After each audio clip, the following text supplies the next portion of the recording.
Hey y'all, happy, what is it, Wednesday? 48 hour day, whatever. Happy Wednesday. We are approaching the 48-hour countdown to the end of the campaign. That is also when Kickstarter typically sends out the reminders to backers who haven't, or they've clicked the little button to be reminded, that sort of thing. It's also typically with our campaigns when we try to save one of our favorites or big upgrades or stretch goals or some sort of reveal. And today is no different. So I want to jump right into today's reveal because I want to explain it a little bit of what's going on. So you'll see here in the stretch goal unlock that we're hoping to get 12 tea and crumpet starter cards.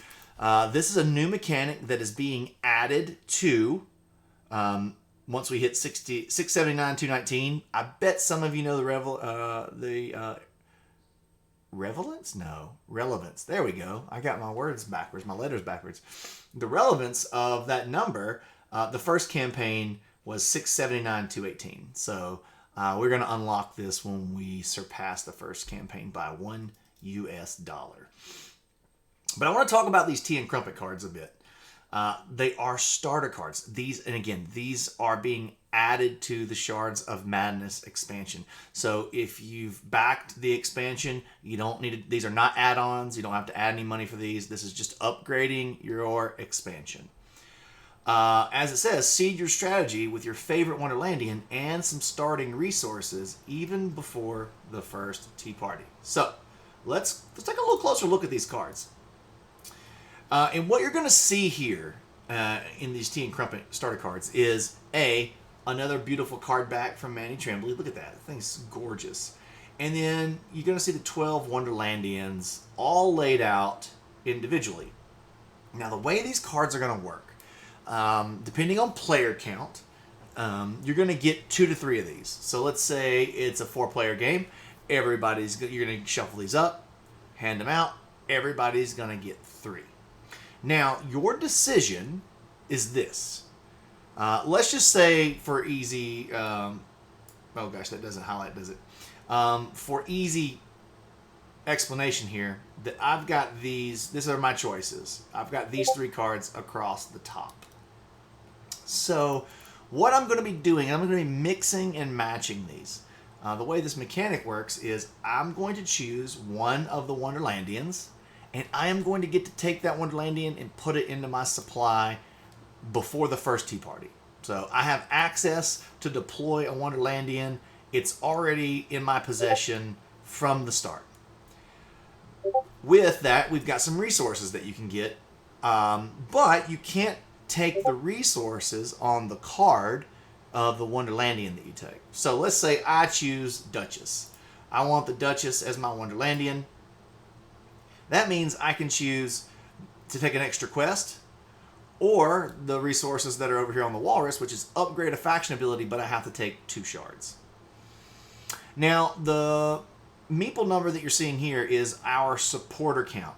These are balanced based on the power of the resources that you're taking. So in this case, our normal set of supporters that you have in your supply is 10. So if I take this faction upgrade in 2 shards, I have to go down to 8 supporters. That means I'm going to put 2 supporters back in the box. I have less supporters to work with for the game. But I start with a faction upgrade, and in this case, the Duchess. Now, if I wanted to take the Walrus instead, then I would have access to the resources that are on the Duchess card. So it's essentially, you pick the Wonderlandian that you want, and you pick the resources on the right of another card that you want. And then you set everything up. So you'll see there's lots of really cool combos in here, depending on the 2 to 3 cards that you get to choose from. You'll always, no matter what, take one Wonderlandian, and then on a different card, take the resources of that card. I don't know what my favorite combo would be here. Getting a castle in a region from the beginning, before the game starts, would be really cool. I always really like faction upgrades. I always like unlocking abilities. Seeding your bag with good chips before the game even starts is great. leaning heavily into your leader strength and just like if I was playing Jabberwock, I guess obviously too you're going to seed your strategy based on probably the faction that you're playing. So if I was playing the Jabberwock, I'd love to have the Dormouse's abilities. I don't lose any supporters. I juice up my Jabberwock from the beginning, and then whichever other Wonderlandian that I've got. You will need to deploy that Wonderlandian during the first tea party because you're not going to put it on the board from the beginning. I don't know if there's any icons here that look unfamiliar to you. These are all that are already on the card, like breaking or uncharging your shield, deploying supporters into a region, castles. Yeah, I think that's all pretty straightforward. So, really excited about this. The whole idea here with the tea and crumpet cards is you get to the fun faster, right? Two things. One, you can seed your strategy, so you can kind of before you even go into the tea party, have an ability from a Wonderlandian that you can lean into, some starting resources that you can kind of build your strategy around. Then take your 2 quest cards or 3 quest cards in some cases, and kind of decide, what you're going to go after. It just gives you a nice road to try to complete that strategy, even before we take your first card in the tea party. And it just gets to the fun faster. Wonderlandians are such a fun part of the game that being able to kind of like, I've got 3 to choose from, and which one do I want to start with? It just feels nice. It just feels cool. And I think these also these are not final, so these will all go through another round of playtesting with a wider base of playtesters, and there might be tweaks, right? Like if there's a combo that's overpowered or underpowered, things like that, we will probably obviously tweak these before they're finalized. But in our initial tests, these are looking pretty sweet, pretty fun. I like having more stuff to start the game with. I hope you do too. I think you're gonna like it. I think this is a really, really cool upgrade. Somebody in the Discord asked, could these be used without the expansion? Sure. It's your game. You can do what you want. Because there's nothing specifically tied to the expansion per se for these cards, right? These are all abilities that exist in the base game. Obviously, depending on if you're playing with the Shards of Madness expansion, the Wonderlandians have different abilities, based on that. So, how juicy the Griffin is in his OG status versus his Shards of expansion, I'm having a hard time with that today, will kind of vary maybe what you think and what you want to do here.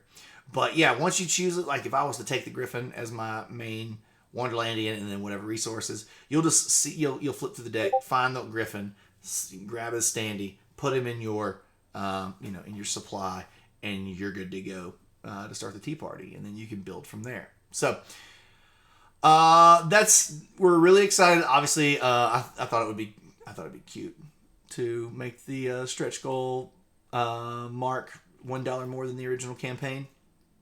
Honestly, usually the last 2 days you see a really, everybody getting on board who's been like wanting to wait to see what everything is apart and then come back later. Obviously, I'm not too worried about not hitting that stretch goal. I think we'll cruise on past that. But I just thought it'd be fun. It'd be fun to do that. So I hope you enjoy it as well. If you have questions, you can always drop them in the comments or in the Kickstarter comment section, or even in Discord. Come into the Discord. There's really good conversations happening there. A few other updates other than the reveal for today. I did get word from Lucky Duck that we do have 8 to 12 different languages that are currently being discussed with partners that are serious. So I feel really good about a lot of those coming on board. And what that means is, essentially, if they join the campaign, we'll be able to make the games in those languages. And in the Pledge Manager, you'll be able to pick, do I want English or German or French or Spanish or whatever language is offered that is preferred for you. And it'll be fulfilled normally you'll just get to choose which localization that you would prefer. Now these partners are buying some extra copies. That's part of their business model that they'll sell through their website and some other things. But it's the benefit of being able to offer language localization. But it all comes down to the business side of it and getting the numbers where they're happy and obviously where Lucky Duck's happy and I'm happy and everybody's happy and everybody gets what they need to be able to make it worth effort. So I'm really excited that we have that many languages interested and in the mix, and it could even be more than that. I don't know. So we'll see. But I'm hoping to have that finalized by the time we launch the Pledge Manager. Typically, we launch the Pledge Manager about 2 weeks after the campaign closes. It's not an exact science because we have to wait a full week for credit cards to clear. Kickstarter gives everybody 7 days after the campaign ends to update their credit card if their credit cards did not go through. Then they finalize the backer report that after that 7 days. And it takes another 7 days for that money to actually be transferred that's left over after they've subtracted the fees and the Stripe fees and all that kind of stuff to me, and that accompanies with a backer report. We take that backer report, it goes into Pledge Manager, they upload it, they make sure everything looks right, it looks like things are matching, and then from there we'll get things set up to be able to show you and let you log in and just make sure everything looks good. Now, just so you know, we will not be collecting shipping charges at that time, right? It's a two-step process, essentially. We open the Pledge Manager. People can late pledge if they didn't learn about the campaign while it was live, or they want to add things to their current. You can totally do that. But it'll be once we've got the shipping rates set, and again, I'm still pushing partners, considering new partners, to try to get different or better shipping rates. So once we've got that locked down, then that'll come in. I would estimate that to probably be sometime in December. That will probably happen. This is going to happen a lot faster than, say, like on Tidal Blades 2 or some of my other campaigns, because this game's development is much shorter as far as the expansion is concerned. So it'll be ready to go to print, I'm thinking, in January, worst case February. We may need to do February just so that our localization partners have the right amount of time that they need to translate all their files. So Lunar New Year is usually a little bit of a delay there. You know, there's like a 3-week period where everywhere in China really shuts down, and I wish we had that here in the States, a 3-week shutdown so that you could go home and just spend some time with family. That'd be awesome. So once Lunar New Year's over and they come back from that, I would think that's our worst case scenario on getting that started.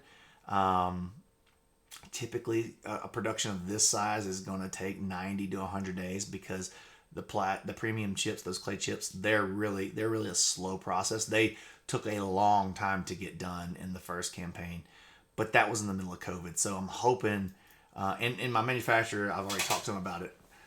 They think things are going to be a faster turnaround this time. So 90 to 100 days. So we're looking at about 3 months to get that done. And then games get put on boats. They hit fulfillment centers. And then they come to you. So I think that's the roadmap to that July date that we set up. I feel good about it. Obviously anything can happen, but that's generally kind of our path forward. So I would think, we'll probably hopefully have those shipping rates locked in. We may wait till January if we end up going to February. But I want to give everybody at least, 2 to 3 weeks to log in and pay for their shipping at minimum, and longer if I can, right? So if I can get things figured out and locked in December, the great thing about if I could wait till January is then typically, it's not going to happen right at the beginning of January, but typically what we get fuel surcharge changes and new rates from like what we call the last mile part. So that'd be your FedExes, your UPSs, and your DHLs, things like that.